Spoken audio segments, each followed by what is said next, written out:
resah, takut, tidak tahu harus berkata apa.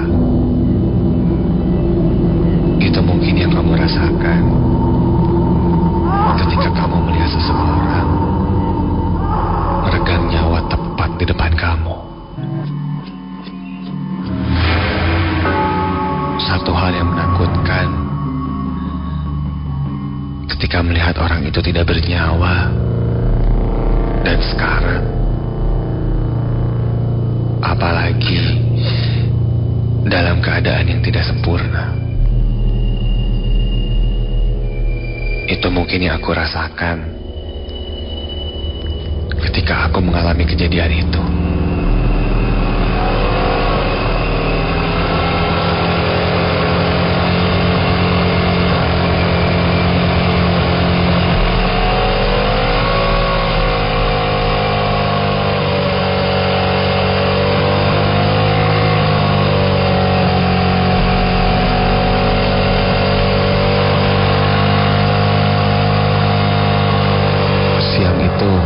Sekitar hampir jam 12 siang,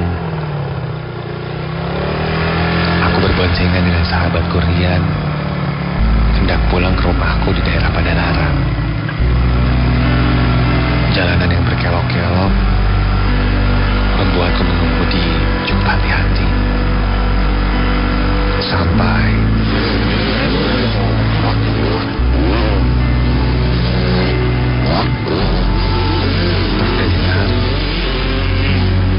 suara knalpot motor yang sangat kencang akan menyusul kami dari belakang.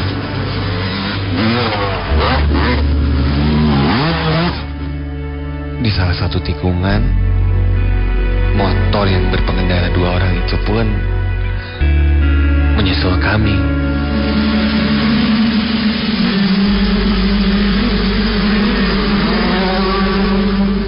Namun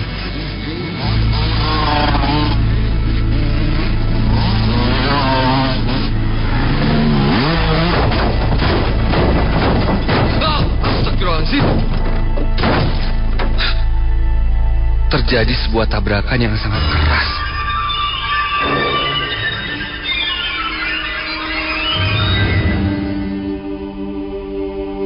Motor yang baru saja menyusulku tadi bertabrakan dengan sebuah mobil. Saking kerasnya tabrakan itu, motor dan 2 pengendara motor itu hancur berantakan tepat di depanku.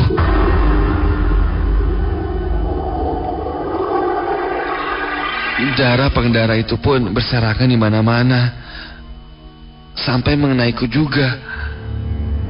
Aku tidak bisa berucap apa-apa. Bibirku gemetar. Tubuh orang itu sudah tidak terbentuk lagi. Beberapa warga pun mulai menarikku ke pinggir jalan. Dengan mata dan kepalaku sendiri, aku melihat mayat pengendara motor itu dibersihkan oleh warga. Aku dan sahabatku Rian syok berat. Setelah cukup tenang, aku pun pulang ke rumah.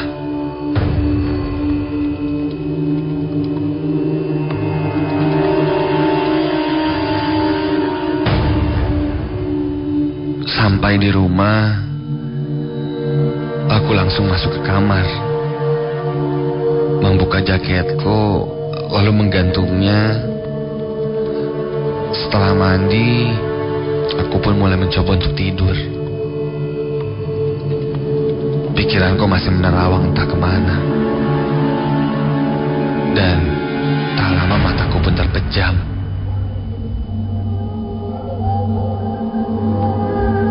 Entah berapa lama aku merasa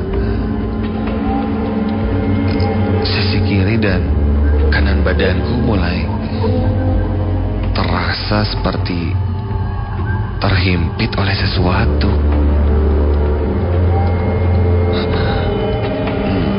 Lalu aku merasa badanku seperti diangkat dan mulai terasa bergoncang. Aku pun mendengar beberapa suara orang-orang. La ilaha illallah, la ilaha illallah, la ilaha illallah, la ilaha illallah, la ilaha illallah, la ilaha illallah. Ini kan. Lalu saat aku membuka mataku, astaga, aku melihat diriku seperti berada dalam sebuah keranda mayat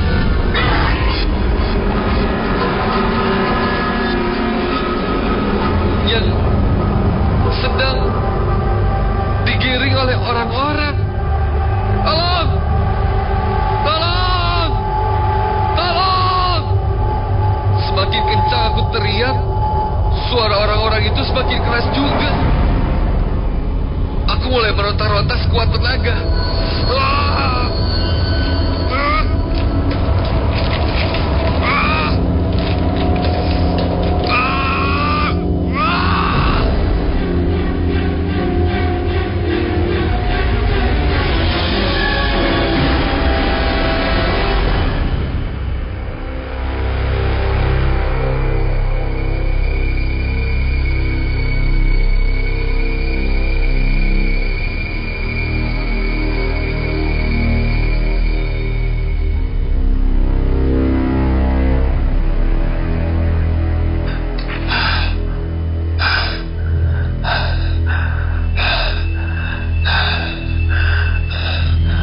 Aku membuka mataku dan aku bisa melihat langit-langit kamarku lagi. Tadi hanya sebuah mimpi. Aku melihat jam menunjukkan jam 12 malam. Entah kenapa mimpi itu terasa sangat nyata. Aku segera melupakan dan kembali tertidur.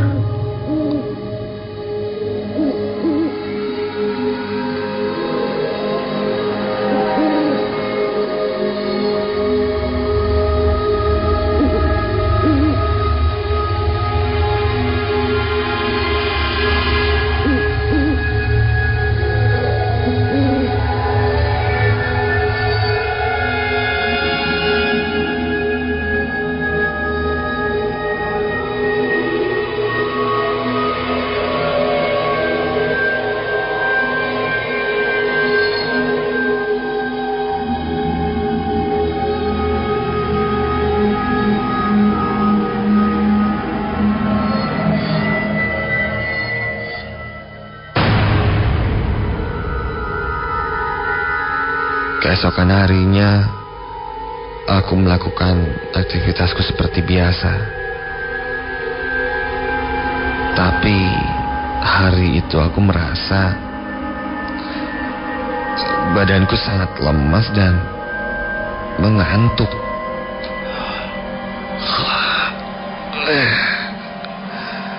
Sampainya di rumah, aku langsung tertidur. Entah sudah berapa lama aku tertidur. Tiba-tiba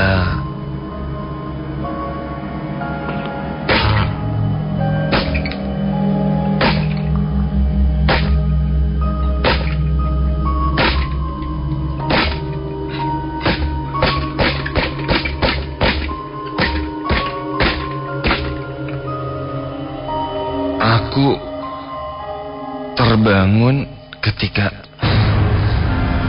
ada sesuatu menghentak tempat tidurku dari bawah. Seperti ada yang menendang-nendang, disertai suara seorang laki-laki.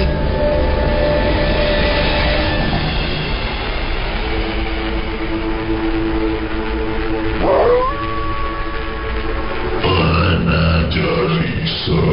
Mana dari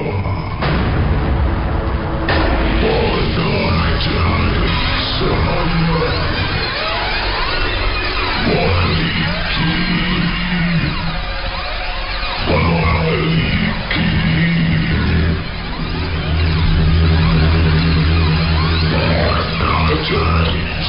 saya? Mana jari saya?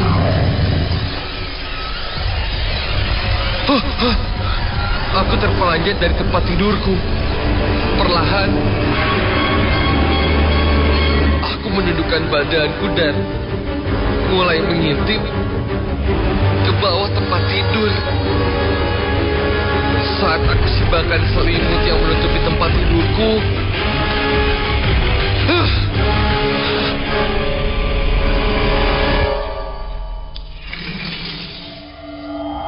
tidak ada apa-apa. Aku merasa lega. Mungkin tadi itu hanya perasaanku saja. Aku pun kembali ke atas tempat tidurku. Aku lihat jam dan entah kebetulan atau apa, lagi-lagi jam menunjukkan jam 12 malam. Baru saja aku akan menarik selimutku, tiba-tiba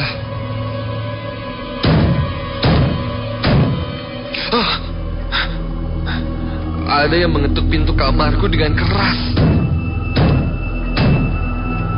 Dan mana jari saya? Mana jari saya? Ariki,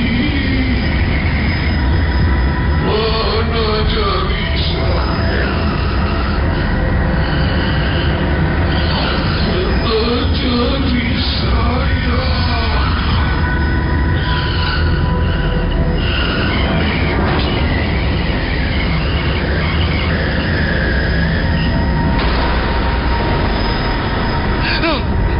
terdengar suara itu lagi.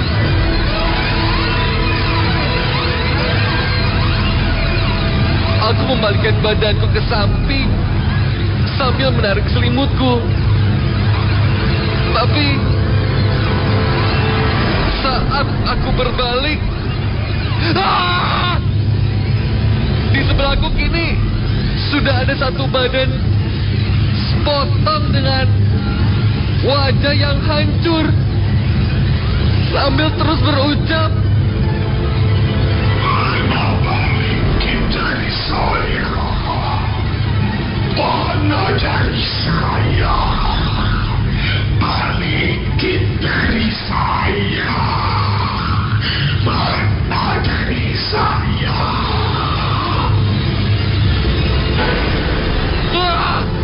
Aku sontak terpelanting dari tempat tidurku dan lari terbirit-birit keluar dari kamar, lalu membangunkan ayah dan ibuku.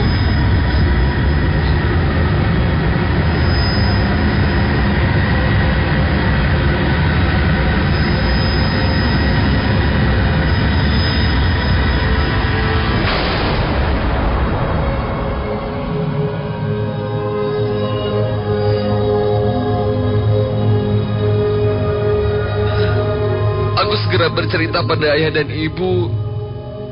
Aku juga menceritakan kejadian kecelakaan itu pada mereka.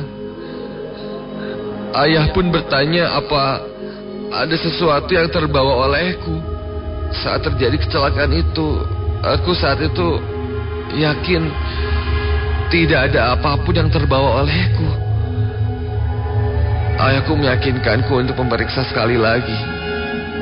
Aku cek satu persatu sampai... Astaga. Di dalam saku jaketku ternyata ada satu buah jari manusia yang sudah pucat tanpa darah. Aku tidak percaya apa yang aku temukan. Aku tidak habis pikir. Bagaimana bisa jari itu bisa masuk ke dalam saku jaketku? Pertanyaan itu pun hanya bisa terjawab dengan kemungkinan-kemungkinan saja.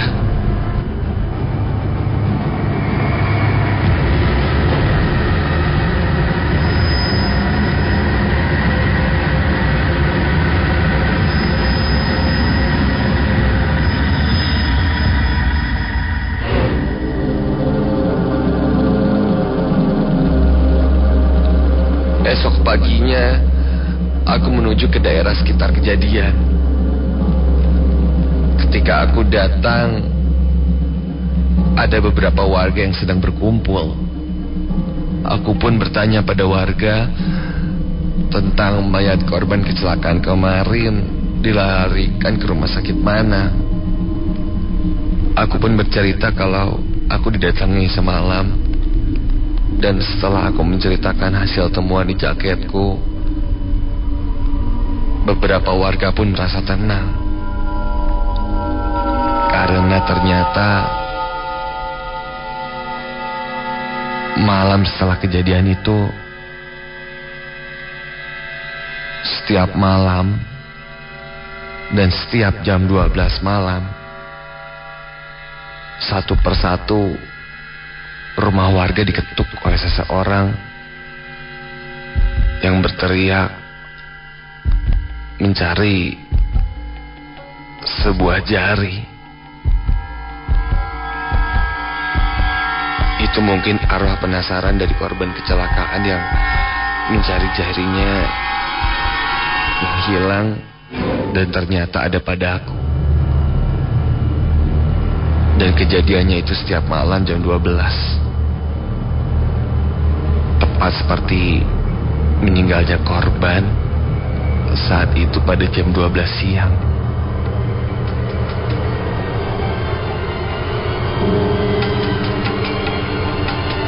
Setelah aku mengembalikan jari itu ke rumah sakit,